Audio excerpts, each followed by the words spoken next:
Good morning. Today's session will continue with network protocols. Already I said what is protocol. Protocol is set of rules.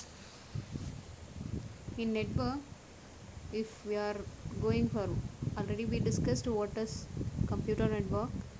Yeah, if you are interconnecting huge number of computers, it will be called as computer network. In that network, whatever process we are doing, either we are sending a data or if we are sharing a data, whatever process we are doing, we must follow some rules. That is only protocols. Yesterday itself we have discussed, I said what are the protocols available. Now we'll be seeing in depth what is that protocol, what is its function, everything. Already yesterday's class I said what are the protocols available, that is TCP/IP, FTP, PPP, and then HTTP, SMTP, POP, 3 protocol I said already. Now I'll be giving explanation about all these protocols. First initial protocol is TCP/IP. TCP stands for Transmission Control Protocol, and then IP stands for Internet Protocol. TCP/IP stands for Transmission Control Protocol and Internet Protocol. Actually, if you are sending any data inside a network, the data will not go as it is. The data will be divided into number of packets. You just imagine, let me say one example. If I'm sending any message, it may be a single line, or it may be a paragraph, or it may be a document. If I'm sending any message, the original message will not go to the net, will not go to the network as it is. The original message will be divided into number of packets. Packets in the sense, the original message will be divided into number of pieces. Each piece will be stored separately, and each piece of data will have source address, destination address, and then message. This division, each piece will be called as packet.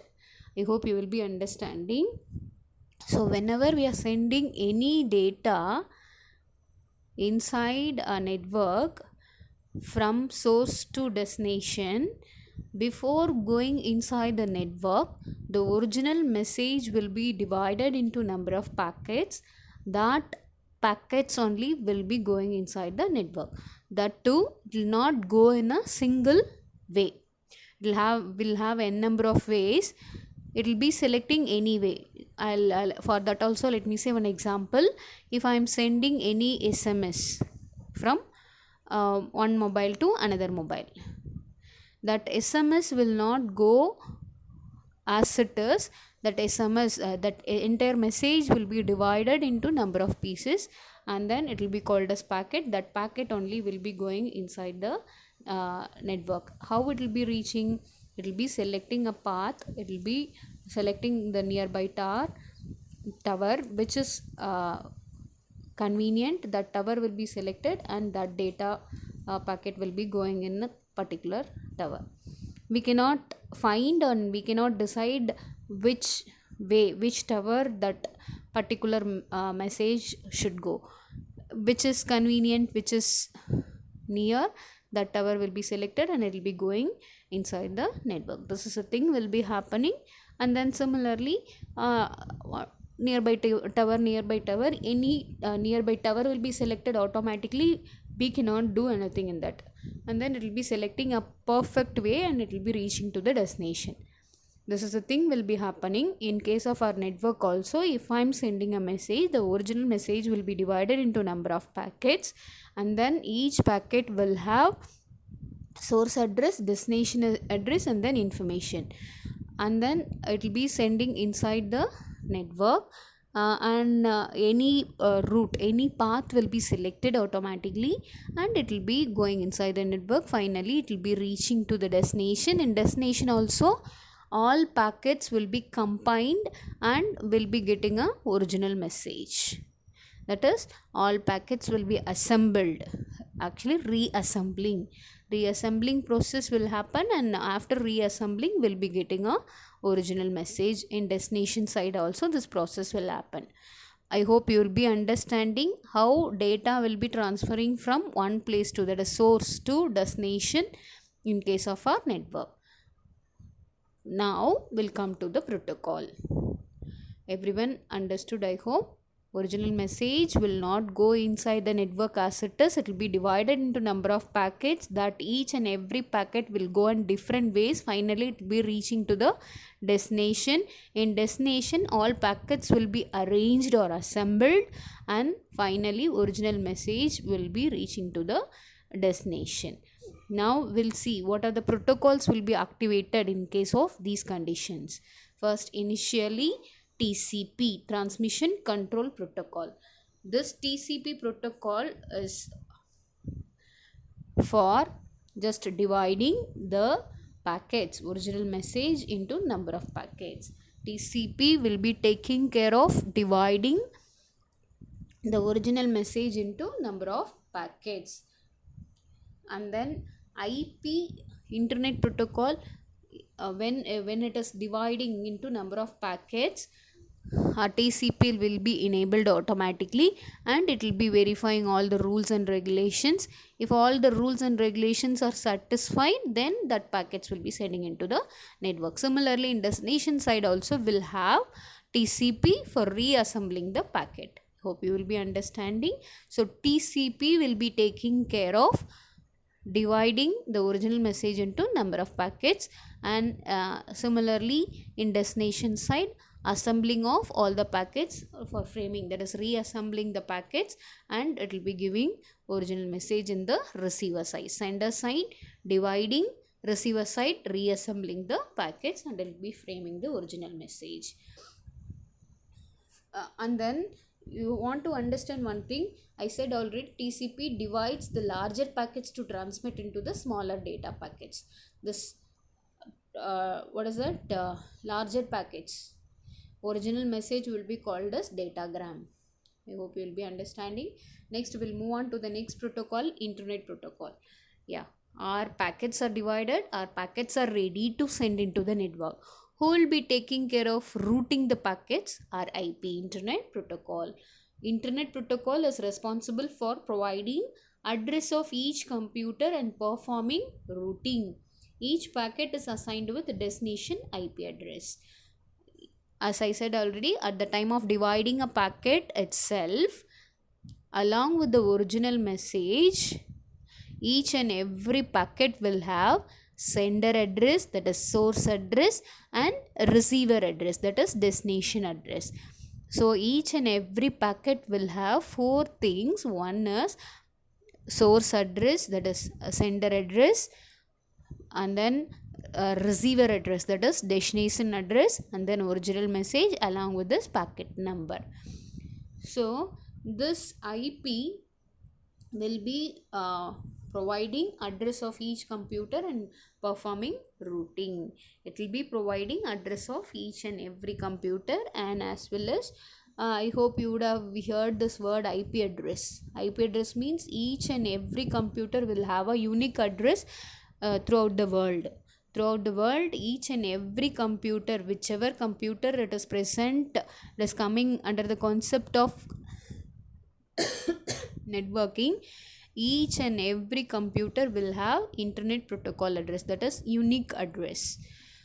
So this address will be taken care by our Internet Protocol, as well as routing of packets also will be taken care by our Internet Protocol. Next we'll move on to the next protocol, FTP, File Transfer Protocol.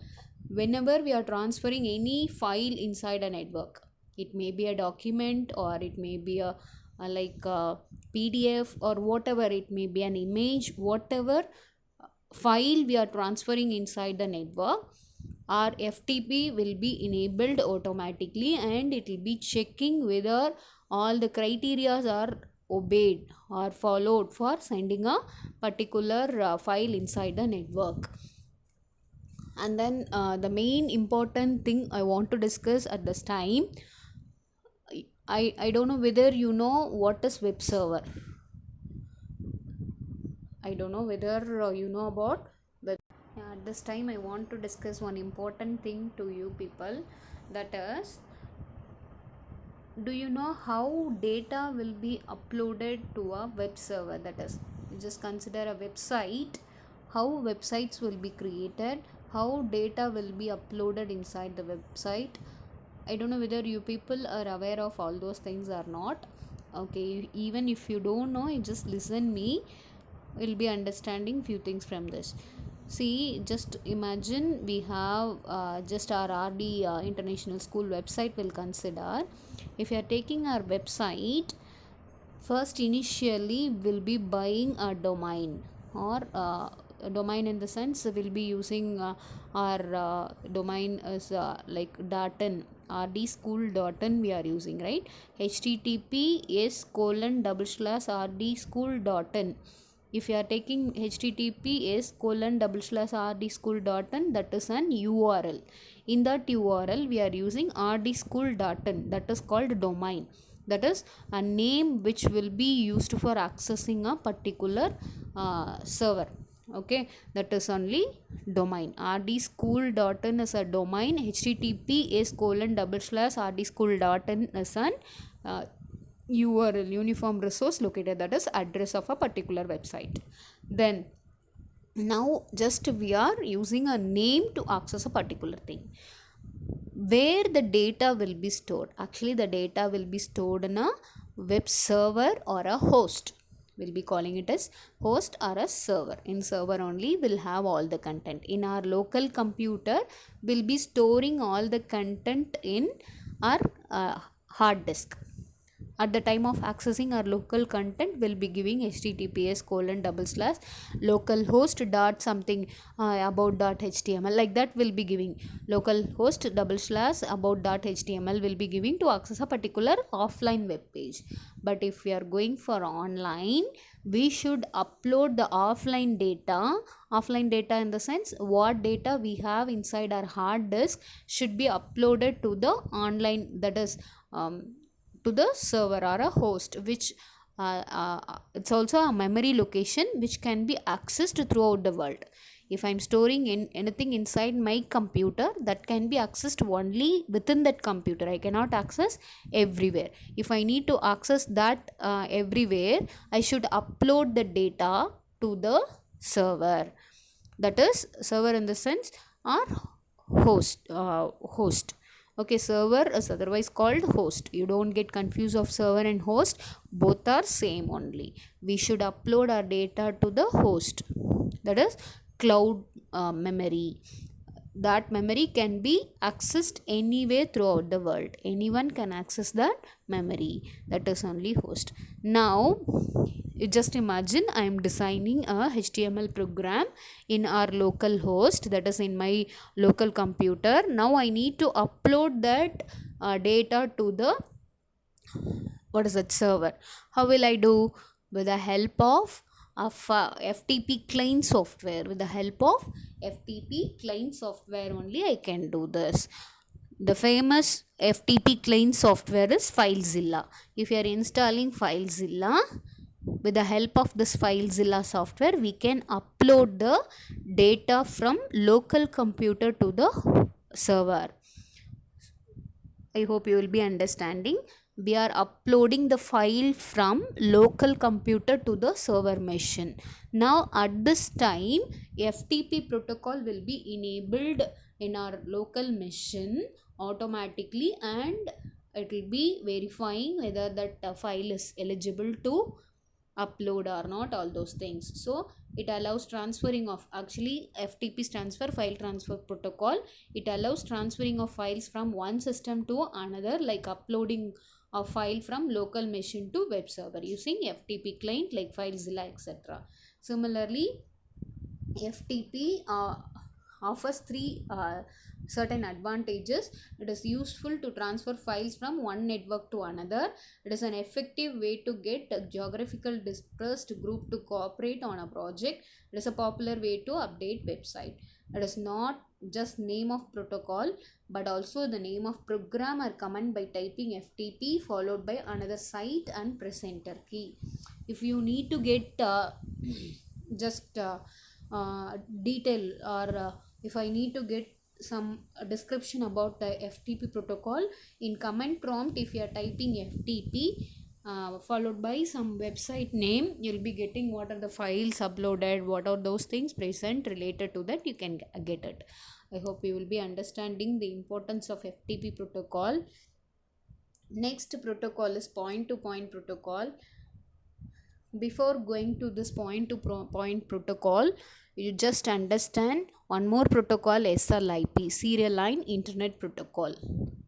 If I'm going for dial-up connection in the sense telephone connection, will be using this serial line internet protocol. In source side, will be using PPP. In destination side, will be using